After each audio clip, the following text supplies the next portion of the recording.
Welcome friends to my channel. Friends, आज के video में हम लोग डिस्कस करेंगे इंटरव्यू से रिलेटेड कुछ पॉइंट्स और टॉपिक्स जो कि आपको कवर करना है। और इसमें हम लोग मोस्टली जिन्होंने एग्रीकल्चर किया उसको, बीकॉम किया उसको, और बाकी कुछ कुछ जो की स्ट्रीम्स होंगी जैसे इंजीनियरिंग स्ट्रीम्स हो गई या फिर BSc maths, chemistry and all, ये सब हम लोग डिस्कस कर लेते हैं कि आप लोगों को कौन कौन सा टॉपिक देख के जाना है जो कि इंटरव्यू में आपको उससे हेल्प मिलेगी। तो पहले ये तो आप सभी के लिए कि केवाईसी क्या होता है, तो इसका फुल फॉर्म आपको पता होना चाहिए, नो योर कस्टमर। और इसमें ये 3 टाइप के होते हैं रिस्क इसके, जैसे कि हाई रिस्क, मीडियम रिस्क और लो रिस्क। तो इसमें टेन्योर क्या होता है केवाईसी करने का, तो जो मान लो कि जो लो रिस्क कस्टमर है तो हम उसका केवाईसी हर 10 साल पे करते हैं, और जो मीडियम रिस्क कस्टमर होता है उसका केवाईसी हर 8 साल में होता है, और जो हाई रिस्क कस्टमर होता है उसका केवाईसी हर 2 साल पे होता है। तो ये आपको पता होना चाहिए। फिर केसीसी क्या होता है ये भी आपने पढ़ा होगा, किसान क्रेडिट कार्ड होता है जो कि बैंक प्रोवाइड या फिर कोई भी फाइनेंशियल इंस्टीट्यूट प्रोवाइड करती है फार्मर को, जो कि वो इस्तेमाल करता है। और उसमें उसका लिमिट होता है 5 साल के लिए लिमिट होती है, और हर साल उसकी जो लिमिट होती है 10% से बढ़ती है एनुअल रिव्यू के टाइम। फिर हम अभी जन धन योजना का 10 साल हो गया है, मतलब कि 8 अप्रैल को हुआ है, तो इसके बारे में आपको कवर करके जाना है। किसी भी स्ट्रीम के हो आपको ये कवर करके जाना है कि शिशु, तरुण और किशोर ये जो लिमिट होती है, तो शिशु की जो 50,000 एंड बिलो है वो, एंड 50 to 5 लाख वाला जो है वो आपका किशोर हो जाएगा, और जो तरुण था वो आपका 5 to 10 ये स्लैब हो गया। फिर अभी तरुण प्लस भी आया है, तो इसके बारे में आपको कुछ नॉलेज होनी चाहिए कि 10 से लेके 20 के बीच में जो ये होगा ये तरुण प्लस है, और ये कोलेट्रल फ्री लोन होते हैं ये सब, और ये कवर होते हैं हमारे CGTMSE के अंदर में कवर हो जाएगा, या फिर CGFMU इसको बोलते हैं, तो उसके अंदर में ये कवर होता है। फिर अभी तक कितने अकाउंट खुले हैं और कितना लोन सैंक्शन हुआ है मुद्रा के तहत, तो ये आपको पता होना चाहिए। तो टोटल इसके अकाउंट खुले हैं हमारे 52 करोड़ एंड अबव आपके ये अकाउंट खुले हैं, और टोटल लोन्स जो सैंक्शन हुआ है वो 33.65 लैक्स अप्रॉक्स ये लोन सैंक्शन हुआ है। तो जिस दिन आपका मतलब कि इंटरव्यू होगा उससे पहले जो भी डेटा रिलीज हुआ होगा तो इसको थोड़ा कवर कर लीजिएगा, और जो भी गवर्नमेंट स्कीम्स हैं वो आपको कवर करके जानी है, क्योंकि उसके ऊपर आपके क्वेश्चन बनते हैं। फिर मान लो कि जो एग्रीकल्चर वाले होंगे तो उनसे ये पूछा जा सकता है कि आपने जो स्टडी की है ग्रेजुएशन में वो आप बैंक में कैसे आपकी स्टडी हेल्प करेगी। तो जो इसमें आप लोग से जैसे कि केसीसी हो गया, ट्रैक्टर लोन, इसका से डेयरी फार्मिंग, पोल्ट्री फार्मिंग जो होती है, मिल्स होती हैं, तो इस चीज़ के ऊपर बेसिक के ऊपर आप लोग थोड़ा थोड़ा तैयार करके अपना जाओ। और ये आपने जो पढ़ा होगा तो आपको पता ही होगा कि इसमें आप लोग क्या चेक करते हो और क्या देखते हो, तो ये पता होना चाहिए। और क्रॉपिंग सीजन के बारे में पता होना चाहिए। बेसिक सा क्वेश्चन पूछा जाता है कि टोटल इंडिया में कितनी क्रॉपिंग सीजन होती है, तो रबी, खरीफ और ज़ैद वाला जो सीजन होता है उसके बारे में पता होना चाहिए। और उगाने का और हार्वेस्टिंग का आपको स्लैब पता होना चाहिए कि कौन से मंथ में उगाया जाता है और कौन से मंथ में उसकी हार्वेस्टिंग होती है, और कौन कौन से क्रॉप होते हैं ये पता होना चाहिए। और फिर ट्रैक्टर फाइनेंसिंग, डेयरी फार्मिंग और पोल्ट्री ये सब मैंने डिस्कस कर लिया।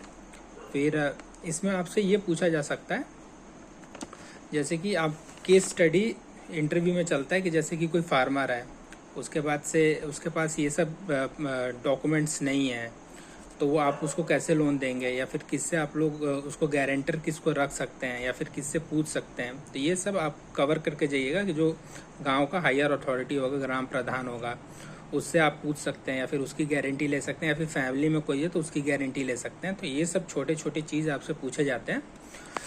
और फिर कॉमर्स वालों के लिए मैंने बताया कि बैलेंस शीट और प्रॉफिट एंड लॉस अच्छे से, अकाउंट जो होते हैं उसको अच्छे से कवर कर लेना, क्योंकि उसके ऊपर क्वेश्चंस बनते हैं। एसेट्स के ऊपर बनते हैं, लायबिलिटी के ऊपर बनते हैं, ग्रॉस ब्लॉक क्या होता है इसके ऊपर पूछा जाता है, या फिर नेट ब्लॉक क्या होता है इसके ऊपर पूछा जाता है। नेट ब्लॉक क्या होता है ये आपको बताना पड़ेगा, ग्रॉस ब्लॉक माइनस डिप्रिशिएशन। फिर इसी के बाद आपके क्वेश्चन बन जाते हैं कि डिप्रिशिएशन क्या होता है।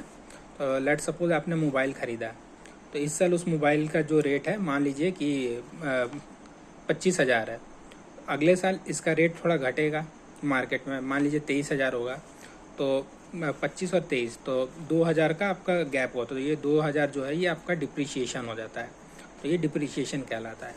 फिर कितनी फैसिलिटीज़ प्रोवाइड होती है, fund based, non fund based, ये सब मैंने पहले वाले वीडियो में डिस्कस किया है। तो छोटा छोटा चीज़ है, इसको कवर करके जाना है। बाकी आपसे इतना हाई फाई क्वेश्चन नहीं पूछा जाएगा, क्योंकि उनको भी पता है कि आप अभी ट्रेनिंग करने के लिए जानने वाले हैं। तो ये बेसिक नॉलेज आपको होनी चाहिए कि जो आपने ग्रेजुएशन में किया है वो, बस उससे ज़्यादा कुछ नहीं। फिर रेशियोज़ के बारे में पता होना चाहिए, जनरली ज़्यादा रेशियोज़ नहीं पूछे जाते हैं। करंट रेशियो पता होना चाहिए और उसका आइडियल वैल्यू क्या होती है ये पता होना चाहिए। फिर डी क्या होता है, debt to equity ratio, DSCR क्या होता है, ये सब आपको थोड़ा बहुत पता होना चाहिए। फिर वैल्यूएशन जो हम लोग लैंड की देते हैं वो कितने साल के लिए वैलिड होती है, 3 साल के लिए वैलिड होती है, फिर दोबारा से वैल्यूएशन होता है। फिर कितने कौन कौन से मेथड में हम लोग मतलब इसका असेसमेंट करते हैं, तो टर्नओवर मेथड होता है 5 करोड़ तक, 5 करोड़ अबव के लिए कैश बजट मेथड हम लोग इस्तेमाल करते हैं।